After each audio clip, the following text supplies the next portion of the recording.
नमस्कार, सप्ततारा न्यूजमध्ये आपले स्वागत आहे। आज गुरुवार दिनांक 14 डिसेंबर 2023 न्यूज बुलेटिनमध्ये जाणून घेऊया आजच्या ठळक घडामोडी। जुने पेन्शनसह विविध मागण्यांसाठी कोरेगावात पंचायत समिती कार्यालय आवारात कर्मचाऱ्यांची निदर्शने। जुनी पेन्शन योजना लागू करावी, रिक्त पदे तात्काळ भरावीत, कंत्राटी कर्मचाऱ्यांना कायम करावे आदी विविध मागण्यांसाठी कोरेगाव पंचायत समिती कार्यालयाच्या आवारात कर्मचाऱ्यांनी जोरदार निदर्शने केली। 14 डिसेंबर पासून विविध मागण्यांसाठी सरकारी कर्मचाऱ्यांची शिक्षकांचा बेमुदत संप सुरू केला आहे। या पार्श्वभूमीवर कोरेगाव येथील पंचायत समिती कार्यालयासमोर शिक्षक, विस्तार अधिकारी, ग्रामसेवक, लिपिक, सेवक आदी सर्व संवर्गातील कर्मचाऱ्यांनी जोरदार निदर्शने केली। जुनी पेन्शन योजना सर्वांना लागू करावी यासाठी राज्यभर संप चालू आहे। नागपूर येथे 12 डिसेंबर रोजी विराट मोर्चा देखील काढण्यात आला, परंतु राज्य सरकारने अद्याप ठोस निर्णय घेतला नाही। त्यामुळे विविध संघटनांनी 14 डिसेंबर पासून बेमुदत संप करण्याचा निर्णय घेतला आहे। त्या अंतर्गत जिल्हा पातळी तसेच तालुका पातळीवर निदर्शने करण्यात येत आहेत। तहसीलदार कार्यालय, प्रांताधिकारी कार्यालय, जिल्हाधिकारी कार्यालयात वेळोवेळी निवेदने देण्यात येत आहेत। दरम्यान संपाच्या पार्श्वभूमीवर कोरेगावात तहसीलदारांना देखील निवेदन देण्यात आले। पंचायत समिती कार्यालयासमोर प्रांताधिकारी अभिजित नाईक हे निवडणूक विषयक आढावा बैठकीसाठी आले असता त्यांना देखील निवेदन देण्यात आले। या निवेदनाद्वारे अत्यावश्यक कामकाज वगळता इतर कामकाज आपण नियोजित करू नये अशी विनंती करण्यात आली। ती विनंती प्रांताधिकारी यांनी मान्य केली। यावेळी निलेश बर्गे, यशेंद्र क्षीरसागर आदी कर्मचारी उपस्थित होते। कोरेगाव तालुक्याच्या रुई आझादपूर भागात बिबट्याचा वावर। एसटीतील प्रवाशांनी प्रत्यक्ष पाहिला बिबट्या, खबरदारी घेण्याचे वन विभागाचे आवाहन। कोरेगाव तालुक्याच्या पूर्व भागामध्ये रुई व आझादपूर परिसरात बिबट्याचा वावर असल्याचे निदर्शनास आले आहे।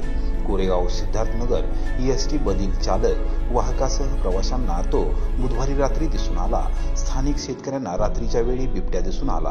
त्यांनी तात्काळ वन विभागाला माहिती दिली असून वन विभागाने शेतकऱ्यांना रात्रीच्या वेळी शेतात न जाण्याचे आवाहन वनक्षेत्रपाल वैभव घारगे यांनी केले आहे। कोरेगाव तालुक्यातील पूर्व भागामध्ये रुई व आझादपूर या परिसरात सह्याद्रीच्या डोंगर रांगा असून ऊस पीक मोठ्या प्रमाणावर घेतले जात आहे। त्याचबरोबर धोम डावा कालवा या परिसरातून गेला असल्याने बागायती क्षेत्र मोठ्या प्रमाणावर आहे। कोरेगाव आगाराच्या कोरेगाव सिद्धार्थनगर या मुक्कामी बसच्या चालक व वाहकांना रुईहून सिद्धार्थनगरकडे जाताना वनीकरण नजीक एसटी बसला बिबट्या आडवा गेला। हा बिबट्या आझादपूर भागाकडे गेल्याचे त्यांनी सांगितले। त्याचबरोबर आझादपूर परिसरात बिबट्याचा वावर असल्याचे शेतकऱ्यांना रात्रीच्या सुमारास निदर्शनास आले। त्यांनी तात्काळ आपल्या लगतच्या शेतकऱ्यांना माहिती दिली तसेच वन विभागाला देखील कळविले। वनक्षेत्रपाल वैभव घारगे यांनी शेतकऱ्यांना रात्रीच्या वेळी शेतात न जाण्याचे आवाहन केले आहे। त्याचबरोबर बिबट्याचा वावर असल्याने दुभती जनावरे, पाळीव प्राणी यांची देखील विशेष सुरक्षा घेण्याचे आवाहन करण्यात आले आहे। बोबडेवाडीच्या उपसरपंचपदी अनिल पवार यांची एकमताने निवड। आमदार महेश शिंदे यांच्या नेतृत्वाखाली संपूर्ण गावाचा विकास करण्याचा केला निर्धार। कोरेगाव शहरापासूनच जवळच असलेल्या बोबडेवाडी ग्रामपंचायतीच्या उपसरपंचपदी गुरुवारी अनिल चांगदेव पवार यांची एकमताने निवड करण्यात आली। गेली 5 वर्ष प्रभारी सरपंच म्हणून त्यांनी गावची धुरा सांभाळली होती।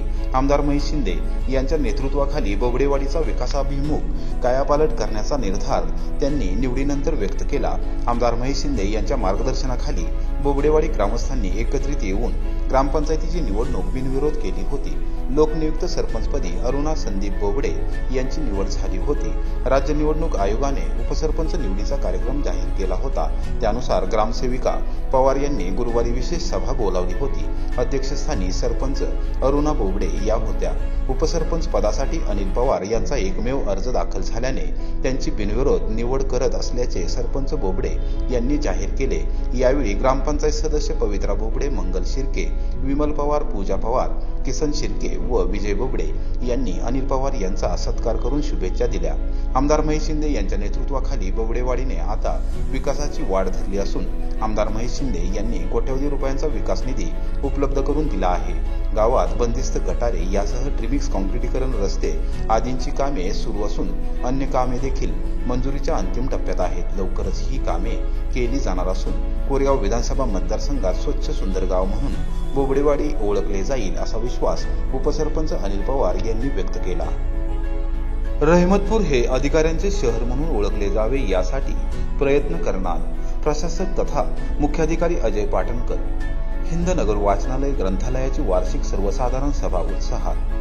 रहमतपूर हे अधिकाऱ्यांचे शहर म्हणून ओळखले जावे यासाठी जे काही करावे लागेल ते रहमतपूर नगरपालिकेच्या माध्यमातून केले जाईल.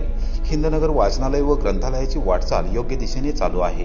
अत्यंत पारदर्शकपणे व प्रामाणिकपणे काम सुरू आहे, असे गौरवोद्गार नगरपालिकेचे प्रशासक तथा मुख्याधिकारी अजय पाटणकर यांनी काढले.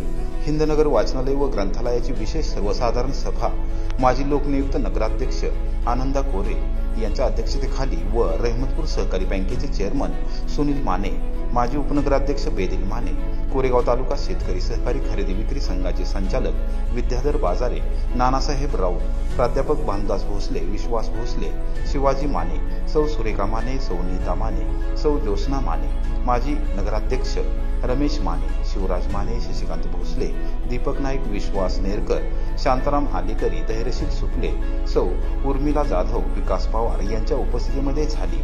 त्याप्रसंगी मार्गदर्शन करताना मुख्याधिकारी पाटणकर बोलत होते. संजय जंगम यांनी मागील सभेचे प्रोसिडिंग वाचून दाखवले, त्यास सर्वानुमते मान्यता देण्यात आली. सुनील माने यांनी मनोगत व्यक्त केले. यावेळी वाचनालयाच्या प्रगतीच्या दृष्टीने अनेक महत्त्वपूर्ण निर्णय घेण्यात आले. प्रमुख पदाधिकाऱ्यांनी आवश्यक त्या सूचना केल्या, त्या मान्य करत मुख्याधिकाऱ्यांनी बदल केले जातील अशी ग्वाही दिली.